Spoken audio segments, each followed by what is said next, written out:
Breaking news out of the Alcaraz camp. And this time, it's not about a win. It's a warning. Before we get into the details, make sure you subscribe to World News Tennis and turn on notifications, because what's happening around Carlos Alcaraz right now could directly impact his 2026 season, and not everyone agrees with the direction his team is taking. Over the past few weeks, Carlos Alcaraz has been everywhere. Exhibition matches in the United States, packed arenas, huge paydays, global attention. On the surface, everything looks perfect. The world number one, fresh off a dominant season, enjoying his status as the face of modern tennis. But behind the scenes, concerns are growing, and they are no longer whispers. According to multiple voices close to the sport, including veteran journalists and former players, the number of exhibition matches Alcaraz has accepted during the off-season has triggered serious debate inside the tennis world. And now, that debate has reached a critical point. Steve Flink, one of the most respected tennis journalists in the United States, has publicly raised red flags.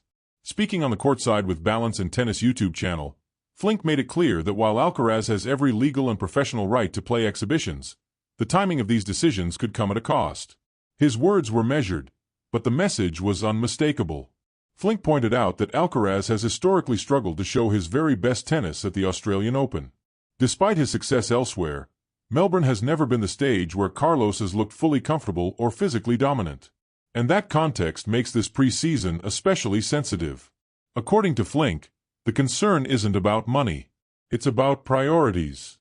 He has his whole career to make money, Flink explained. But this moment, preparing properly for the first Grand Slam of the season, only comes once a year. That comment immediately ignited discussion across tennis media. Because this isn't just about exhibitions. It's about what those exhibitions represent. Travel, different surfaces, irregular schedules, media obligations, less controlled training environments, and most importantly, fewer uninterrupted weeks of physical and mental preparation. For a player like Alcaraz, whose game relies heavily on explosive movement, improvisation, and peak physical condition, even small deviations in preparation can have real consequences. And this is where Juan Carlos Ferrero enters the conversation. While Ferrero has not issued any dramatic public statements, sources close to the team suggest there has been internal tension around how much Alcaraz should be playing before Melbourne. Ferrero, known for his disciplined and methodical approach, has always prioritized long-term development over short-term exposure. Flink himself hinted at this dynamic, stating that he doubts Ferrero and the rest of the coaching staff were enthusiastic about spending large portions of the preseason traveling across the United States for exhibitions. This is not a clash, but it is a difference in philosophy.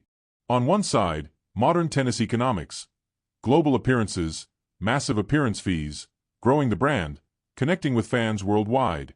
On the other, old-school Grand Slam logic, rest, repetition, physical conditioning, and building match sharpness under controlled conditions. The debate intensified when Flink referenced Alcaraz's quarterfinal loss to Novak Djokovic at the Australian Open. While he acknowledged Djokovic played an excellent match, Flink noted that Carlos was clearly below his peak level. Was that defeat caused by preseason decisions? No one can say for sure. But the question itself is now unavoidable. And this is where the criticism becomes uncomfortable, because it's not coming from rivals trying to provoke controversy. It's coming from people who admire Alcaraz, who believe in his talent, and who see him as the defining player of the next generation. Even Flink made it clear, this is not an attack on Carlos as a person or professional. In fact, he expects Alcaraz to perform well in Australia. He even suggested that 2026 could be the year both Alcaraz and Sinner achieve something extraordinary, potentially sweeping all 4 Grand Slams between them. But expectation does not erase concern. And what makes this moment especially important is the context of the current ATP landscape. Alcaraz and Jannik Sinner have separated themselves from the rest of the tour. Their dominance is not symbolic, it's statistical. Ranking points, titles, consistency, head-to-head results. The gap is real, and it's growing. That means margins matter more than ever. Preparation matters more than ever. And decisions that once seemed harmless now carry greater weight. Because when you are the benchmark, every choice is amplified. This is not about whether exhibitions are good or bad. It's about whether now, right before the most physically demanding Grand Slam of the season, is the right moment to prioritize them. That question is now hanging over Alcaraz's 2026 campaign. And the answer may not come in words, but in results. Before we move on, subscribe to World News Tennis and stay with us, because in the next part we'll break down how this debate connects directly to Alcaraz's rivalry with Sinner, and why the Italian's approach to the off-season is being quietly contrasted with Carlos's decisions. This story is just getting started. What makes this situation even more significant is that Carlos Alcaraz is no longer being judged in isolation. Every decision he makes is now measured against one reference point: Jannik Sinner. And that comparison is happening quietly, but relentlessly, across the ATP ecosystem. While Alcaraz has been traveling, playing exhibitions, engaging with sponsors and fans, Sinner has taken a noticeably different route. The Italian's off-season has been almost deliberately low-profile. Fewer public appearances. Minimal travel. A tightly controlled training block focused on physical efficiency, recovery, and repetition. No noise. No spectacle. That contrast has not gone unnoticed by coaches, analysts, and former players. Inside the tour, there is a growing belief that the next phase of the Alcaraz-Sinner rivalry will not be decided by raw talent, because both have plenty of that, but by marginal preparation choices. By how each player manages his body, his calendar, and his mental load before the biggest moments. This is why the debate around Alcaraz's exhibitions is not just about him. It's about the arms race at the very top of men's tennis. According to several insiders, Sinner's camp has made consistency their obsession. After coming painfully close to major breakthroughs in recent seasons, the Italian team believes that the smallest inefficiencies, travel fatigue, disrupted sleep cycles, unnecessary match exposure, can be the difference between winning a slam and falling short. And this philosophy is starting to influence how Alcaraz's decisions are perceived. Not criticized blindly, but questioned. Because when two players are this close in level, the discussion shifts from who is better to who is preparing smarter. Former ATP professionals have hinted at this without naming names. The message is always similar. At the very top, there is no such thing as a harmless match. Every hour on court has a cost. Every long flight has a consequence. Every public commitment takes something out of the tank. And Australia is unforgiving. The Australian Open is not just another Grand Slam. It is physically brutal, mentally draining, and played in conditions that punish even minor weaknesses. 5-set battles. Compressed scheduling. Long nights. High humidity. Historically, it has rewarded players who arrive underexposed, rested, and surgically prepared. This is why the timing of Alcaraz's exhibitions has raised eyebrows. Not because exhibitions are inherently bad, but because they represent a trade-off. Carlos Alcaraz is still incredibly young. At his age, many players can absorb stress and recover quickly. But the modern ATP calendar is relentless, and Alcaraz's style of play, explosive, improvisational, physically demanding, puts a unique strain on his body. He doesn't win by managing rallies conservatively. He wins by accelerating, defending explosively, changing direction violently, and taking risks. That style magnifies fatigue. And that's where the internal concern becomes more concrete. People close to the tour have quietly acknowledged that Alcaraz has, at times, looked less sharp in the opening rounds of major tournaments. Not injured, not out of shape, but slightly disconnected. A fraction slower to react. A touch less precise under pressure. Those margins are invisible to casual fans, but they are obvious to elite opponents. Steve Flink's comments hit so hard precisely because they echoed what many were already thinking but hadn't said publicly. He didn't accuse Alcaraz of making a mistake. He suggested that there may have been a better option. And that distinction matters. Because Carlos Alcaraz is not being treated as a developing player anymore. He is being treated as the standard, as the man others are preparing specifically to beat, which means his margin for error is shrinking. Meanwhile, Sinner's reputation as the most mentally stable player of the new generation continues to grow. Several players have openly admitted that his level barely fluctuates from day to day, that his preparation routines are obsessively consistent, that his team avoids unnecessary variables whenever possible. This doesn't make Sinner right and Alcaraz wrong. But it does frame the rivalry in a new light. One is leaning into visibility and global presence. The other is leaning into silence and control. And both approaches will be tested very soon.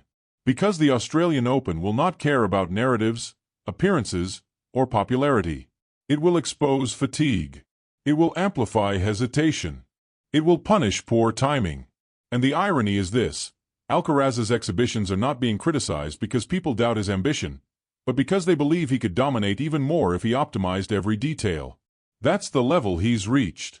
Expectation has replaced patience. Which brings us to the real tension inside this discussion.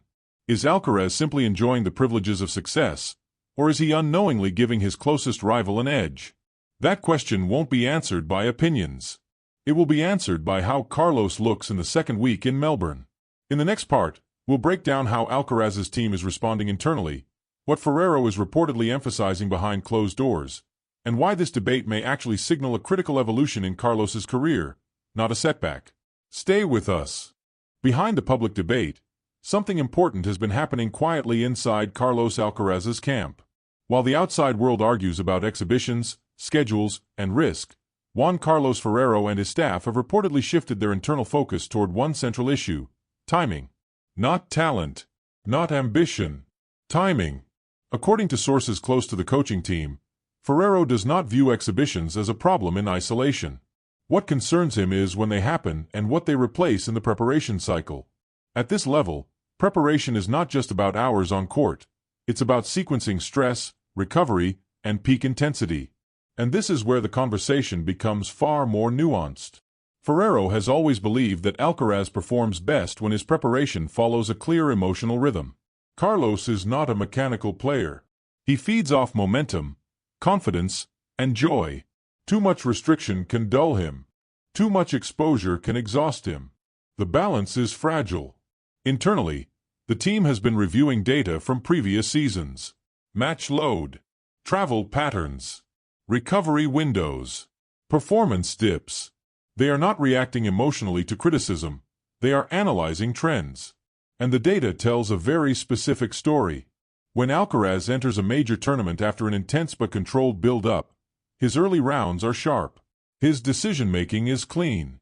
His movement looks effortless.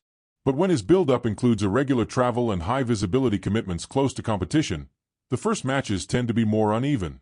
Not bad, just less automatic. That distinction matters enormously at the top level. Because players like Sinner, Djokovic, or Medvedev don't need you to be bad. They only need you to be slightly off. This is why Ferrero's messaging has reportedly become more precise rather than more restrictive. The goal is not to eliminate exhibitions altogether.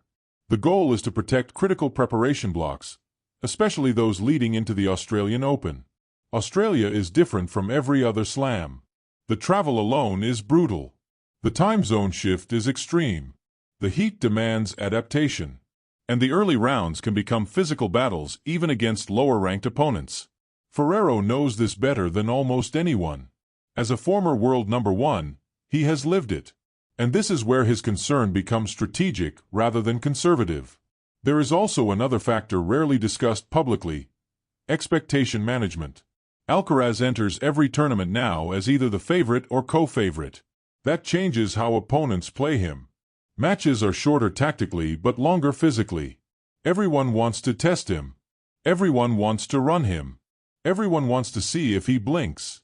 That constant pressure adds up. Exhibitions, while less intense competitively, still demand performance, still require emotional engagement, still carry public scrutiny. They don't exist in a vacuum. Which is why Ferrero's approach has reportedly evolved from play freely to play intentionally. Every match must serve a purpose. Every appearance must justify its cost. This shift does not mean Alcaraz is losing joy or freedom. On the contrary, the coaching staff believes that clearer structure will allow Carlos to express himself more fully when it matters most. And there is evidence this approach works. Monte Carlo remains the reference point inside the team. That tournament was not won through brilliance alone. It was won through attitude, patience, and acceptance. Alcaraz did not feel perfect on court, but he competed with total commitment. That victory recalibrated his mindset for the rest of the season. Ferrero sees Australia as a similar psychological challenge. Not a test of skill, but a test of restraint. Can Alcaraz arrive hungry but not overloaded? Sharp but not rushed? Confident but not scattered? That is the equation the team is trying to solve. Meanwhile, the pressure from the outside continues. Former players weigh in. Journalists debate. Fans take sides. Social media amplifies every clip, every quote, every reaction. But inside the camp, the conversation is calmer. They know something the public doesn't always see. Alcaraz is still learning how to manage dominance. He is learning what it means to be the reference point of an entire sport. And that learning curve is inevitable. The important detail is this: there is no panic. Ferrero has not issued ultimatums. There is no internal conflict, no clash of egos. What exists instead is an adjustment phase, the natural evolution of a champion transitioning from explosive rise to sustained control. This is the stage Federer reached around 2005, Nadal around 2009, Djokovic around 2011. Not the stage of proving greatness, but the stage of maintaining it. And this is why the criticism, while loud, may actually signal something positive. It means Alcaraz is being held to the highest possible standard. In the final part, we'll look ahead. How this preparation debate could influence Alcaraz's start to 2026, what the Australian Open represents in his legacy, and why the coming weeks may quietly define the next chapter of his rivalry with Sinner. Stay with us. As the new season approaches, everything surrounding Carlos Alcaraz is being measured with unusual precision. Not because there is fear, but because there is awareness. Inside the tennis world, there is a growing consensus that the start of 2026 could be one of the most defining stretches of Alcaraz's career so far. Not in terms of titles already won, but in terms of what comes next. The Australian Open remains the missing piece. It is the only Grand Slam absent from his trophy cabinet, and everyone around him knows it. Ferrero knows it. The team knows it. Carlos knows it. And his main rivals know it too. That reality changes the stakes. For Alcaraz, Australia is no longer just another major. It is the tournament that would complete his evolution from generational talent to historically complete champion. And that is why preparation has become such a sensitive topic. The concern raised by Ferrero and echoed by analysts like Steve Flink is not about fear of losing early. It is about arriving with the right internal state. At this level, margins are microscopic. A slow first round. A 5-set battle too early. A minor physical dip. Any of those can snowball in Melbourne, where recovery time is shorter and conditions are unforgiving. Ferrero's message, according to those close to the team, is simple. Australia must feel like a beginning, not the end of a long journey. That is why the final weeks before the season are now under scrutiny. Training blocks are being protected. Travel is being reconsidered. Media exposure is being managed more carefully than before. Not reduced. Managed. Because the team understands something crucial. Alcaraz does not need to prove anything anymore. He needs to sustain. And sustainability is the hardest skill to master in elite sport. Meanwhile, the rest of the tour is watching closely. Sinner, in particular, has become the silent reference point. The Italian's consistency, discipline, and emotional control have set a new benchmark. His ability to peak exactly when needed has forced everyone, including Alcaraz, to reflect. This is not rivalry driven by rivalry. It is rivalry driven by evolution. Every decision Alcaraz makes is now compared to Sinner's approach. Every schedule choice is analyzed. Every preparation detail is contrasted. And that comparison is unavoidable. Because if Alcaraz wants to dominate the next phase of his career, he must win not only with brilliance, but with control. The irony is that the very qualities that made Carlos special, spontaneity, joy, creativity, are not being removed. They are being protected. Ferrero does not want a restrained Alcaraz. He wants a focused one. That distinction is everything. History supports this approach. Federer became more selective with his schedule after 2006. Nadal refined his preparation after 2009. Djokovic simplified his calendar after 2011. Each transition marked the moment they stopped chasing everything and started targeting what mattered most. Alcaraz is now standing at that same crossroads. And this is why the criticism around exhibitions may actually be a sign of maturity entering the conversation. Because the question is no longer, can Carlos win anywhere? The question is now, can Carlos choose when it matters most? The answer will not come from press conferences. It will not come from social media. It will come from how he looks in Melbourne. Fresh, sharp, calm, dangerous. If he arrives that way, the entire narrative shifts. Exhibitions become irrelevant. Criticism fades. And the focus returns to the court. Because when Alcaraz is prepared correctly, there is still no one on tour who can match his ceiling over 5 sets. That remains the truth. The coming weeks are not about controversy. They are about alignment. And when a player of this caliber aligns preparation, mindset, and ambition, the consequences are felt across the sport. We are about to find out if this adjustment marks the next step in Carlos Alcaraz's evolution, not just as a champion, but as a long-term ruler of the tour.